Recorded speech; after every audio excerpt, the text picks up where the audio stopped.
I'm sure everybody in here has put something off until the very last minute, just like these speeches.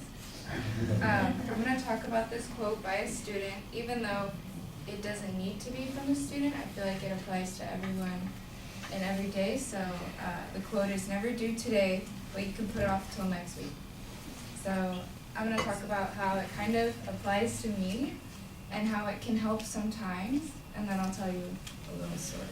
So for me, we have a test next Monday. I'm not going to buy the Scantron until Monday morning, and why, sit around and stress about things when it's so small. You kind of get to the end and you get that little rush of adrenaline, like, needs to be done, let me get it done. So, you go do it, and it seems like, okay, I have time for that. I didn't need to do it today after school.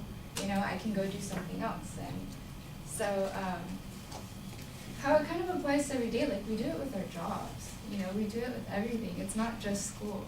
So, I feel like, even at work, they wait till everything runs out to do inventory.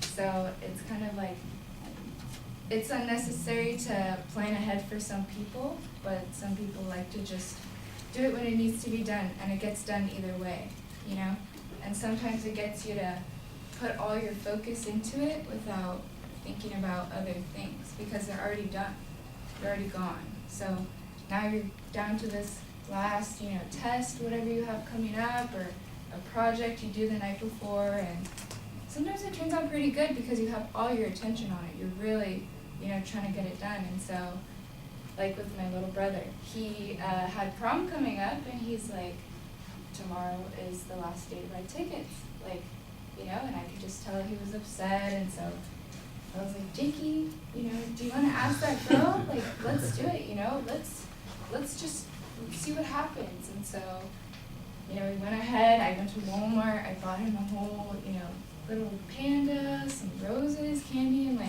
it worked out. He asked her the next day, and we planned it all the night before, and it was perfect. She had no idea, thank God.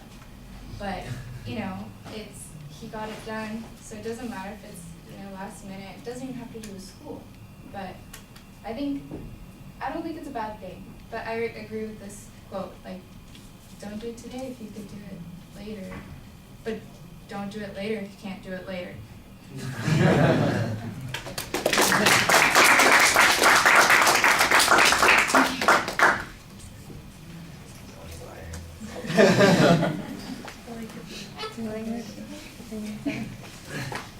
No, I don't get them back.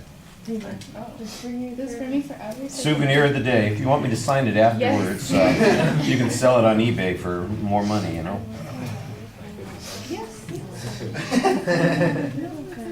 If you got that much, it would be a miracle.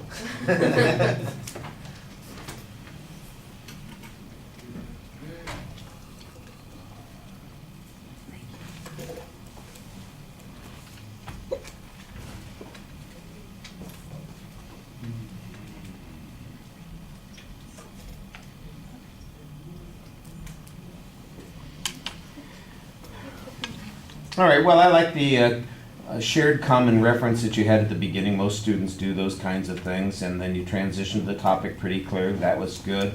You sort of agree with the position that the quote takes, and so you're going to kind of give us examples that support that. It's not a detailed preview, but at least I know generally how you're going to try and develop the material.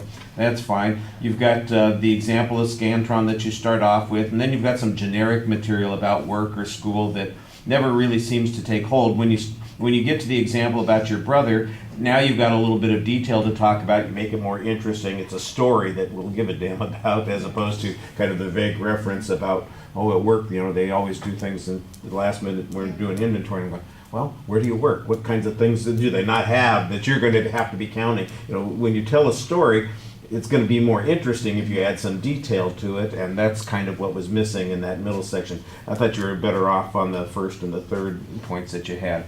The presentation issues, your voice is okay. You've got kind of a quiet voice, so sometimes you may need to work on projecting a little bit more to get that sense of immediacy and the relationship built with the audience, I think.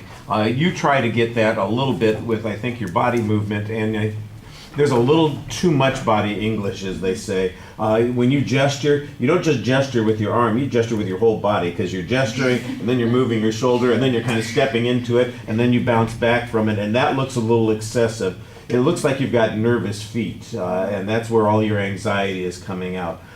Most of the gestures and the arm movements seem fine. Sometimes you also do the same sort of thing with your head. You go to kind of the extremes. Instead of moving and just talking to people a little bit at a time, as we talked about doing, it feels a little bit like, well, I got this side, now I got this side covered over here, now I've got... It's not that obvious, but it does sometimes feel a little bit like you are, jumping in your movements instead of being a little bit more fluid and smooth while you're talking. And that'll be something to work on. I like the acute exit. I thought that worked pretty well.